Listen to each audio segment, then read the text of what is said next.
আপনি কি জানেন 300 টাকা কেজি খেজুরের গুড় দেওয়া যায়, আবার 1 কেজি খেজুরের গুড় 2000 টাকা হয়? বিষয়টা কি জানেন?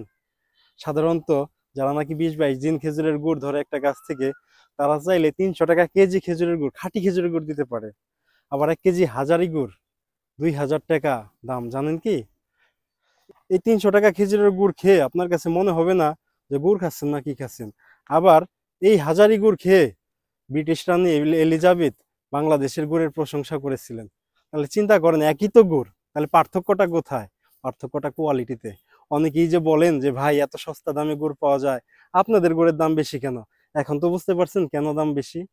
এই গুড়ের মধ্যে যত বেশি মেহনত করা হবে, এই গুড়ের কোয়ালিটি তত বাড়বে। এই রসটাকে যত কম ধরা হবে, এই গুড়ের কোয়ালিটি তত বাড়বে। এইভাবেই গুড়ের কোয়ালিটি বাড়িয়ে এই গুড়কে হাজারি গুড় পর্যন্ত বানানো হচ্ছে বাংলাদেশে। তাহলে এখন নিশ্চয়ই বুঝতে পারছেন যে দাম কম হলেই গুড় ভালো না, দেখতে হবে কোয়ালিটি কেমন। এই কোয়ালিটি জানতে হলে অবশ্যই আপনাকে জানতে হবে যে আপনি যে এই গুড়টা কিনছেন, এই গুড়টা কতদিন জিরান দেওয়া হচ্ছে, এই রসটাকে কতদিন জিরান দিয়ে ধরা হচ্ছে, রসের কোয়ালিটি কেমন। দাম কম হলেই শুধু জিনিস ভালো হয় না। এই গুড়টা আপনি সারা বছর খাবেন না, বছরে 1 মাস 2 মাস শীতের এই সিজন খাওয়া হয়।